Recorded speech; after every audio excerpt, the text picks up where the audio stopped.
κυβέρνηση ΣΥΡΙΖΑ-ΑΝΕΛ γρήγορα προχωράει στην εφαρμογή του Τρίτου Μνημονίου, που ψήφισαν από κοινού η Νέα Δημοκρατία, το ΠΑΣΟΚ, το Ποτάμι, και το οποίο αποτελείται από το νέο πακέτο φορολογικής καταιγίδας, ειδικά για τους αγρότες. Τα δυσβάσταχτα βάρη που μας έφερε τα προηγούμενα μνημόνια, συν η νέα κοινή αγροτική πολιτική, που εφαρμόζεται εδώ και χρόνια από τις προηγούμενες κυβερνήσεις της Νέας Δημοκρατίας ΠΑΣΟΚ, αλλά και σήμερα από τη σημερινή κυβέρνηση ΣΥΡΙΖΑ-ΑΝΕΛ, είναι η ταφόπλακα που θα οδηγήσει στο ευβίαιο ξεκλήρισμα τους μικρούς και μεσαίους αγροτοκτηνοτρόφους. Εμείς, σαν μπλόκο των Βουρβούρων, καλούμε τους μικρομεσαίους αγρότες και κτηνοτρόφους να πάρουν μαζικά μέρος στη σύσκεψη που διοργανώνουμε τη Δευτέρα 19 του Οκτώβρη στη Ταβέρνα Καφενείο του Μαυραγάνη στο στάδιο της Τεγέας, για να οργανώσουμε παραπέρα τον αγώνα μας. Για να δούμε πώς οργανωμένα θα αντιμετωπίσουμε αυτή τη φορολιστία που έρχεται εις βάρος των μικρών και μεσαίων αγροτοκτηνοτρόφων. Πρέπει να οργανώσουμε την αγωνιστική μας αντίδραση στη νέα σφοδρή επίθεση που μας επιβάλλει η Ευρωπαϊκή Ένωση και η Λυκοσυμμαχία της Ευρωπαϊκής Ένωσης στους αγρότες, που θέλει να μας πάρει την γη και την παραγωγή για να την οδηγήσει σε μεγάλες καπιταλιστικές επιχειρήσεις. Εμείς θέλουμε να καλέσουμε τους κτηνοτρόφους και τους αγρότες της περιοχής μας να έρθουν μαζικά στη σύσκεψη αυτή για να δούμε πώς θα προχωρήσουμε παραπέρα. Στις 18 του μήνα, την Κυριακή, στις 12 η ώρα το μεσημέρι, έχουμε σύσκεψη στη Λάρισα, η Πανελλαδική Επιτροπή των Μπλόκων, όπου εκεί θα δούμε πώς θα προχωρήσουμε και πώς θα κλιμακώσουμε τον αγώνα πανελλαδικά οι αγρότες ενάντια σε αυτή τη φορολιστία που έρχεται στους μικρούς και μεσαίους αγροτοκτηνοτρόφους. Ποια είναι η κατάσταση στην οποία βρίσκονται οι αγρότες αυτή τη στιγμή, είναι το 2015, υπάρχουν χρέη στις τράπεζες, υπάρχει κίνδυνος να σας πάρουν τις περιουσίες, τα σπίτια, τις εκτάσεις?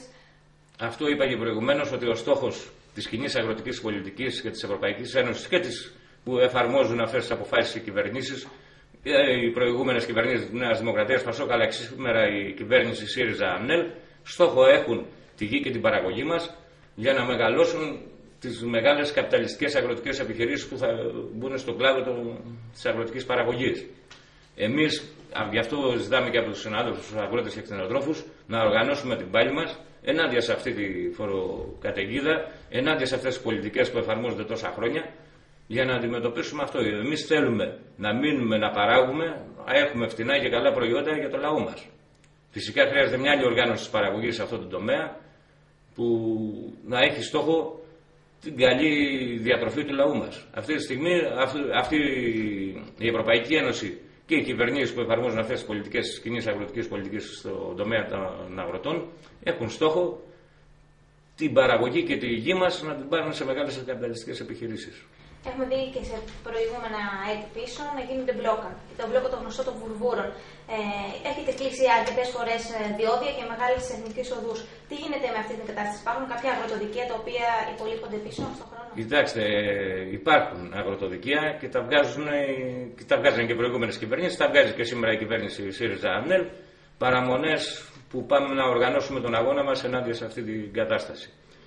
Εμείς καλούμε τους συναδέλφους να μην φοβηθούν, να μην τρομοκρατηθούν, οργανωμένα να βγούμε στον δρόμο του αγώνα, να συζητήσουμε, και γι' αυτό καλούμε και στη σύσκεψη, να συζητήσουμε πώς θα πάμε πιο οργανωμένα αυτή τη φορά στον αγώνα μας, και να μην νομίζω ότι με την πάλη μπορούμε να κερδίσουμε πολλά και με τον οργανωμένο αγώνα μας. Είναι δυσβάστακτα τα μέτρα, όπως είπε και ο συνάδελφος, δεν θα λέμε τα ίδια. Δεν μπορούμε για να αντέξουμε αυτά τα βάρη για να τα πληρώνουμε. Χρεωμένοι είμαστε στις τραπέζες.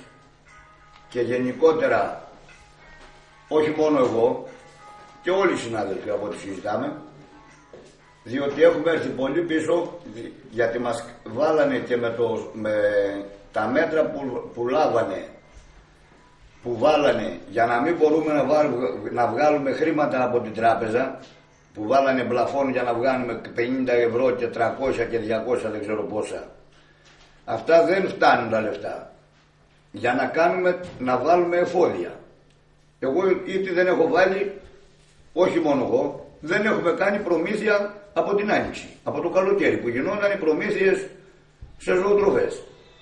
Και τώρα βέβαια έχουμε μία ανατίμηση των προϊόντων. Σήμερα συζήταγα με εμπόρους οι οποίοι παίρνουμε ζωοτροφές και είναι, λέει, έχει πάει 20% απάνω η φορολογία στη βαμπακόπιτα και σε αυτά, στις ζωοτροφές γενικότερα. Το μόνο που έχει παραμείνει είναι τα ραποσίτη. Είναι στην περσινή τιμή. Και όταν το γάλα έχει 60 λεπτά και η τροφή, το ζώο δηλαδή δεν φτάνει η παραγωγή του για να το ταΐσουμε, υπερβαίνει τα έξοδά του, τότε πώς θα αντιμετωπίσουμε αυτά τα πράγματα? Τα φάρμακα. Όλα αυτά δεν υπάρχει, δεν μπορούμε δηλαδή, δεν αντέχεται αυτό το πράγμα. Οι ασφάλειες του ΟΓΑ μας λένε για να πληρώσουμε το τριπλάσιο από ό,τι πληρώναμε.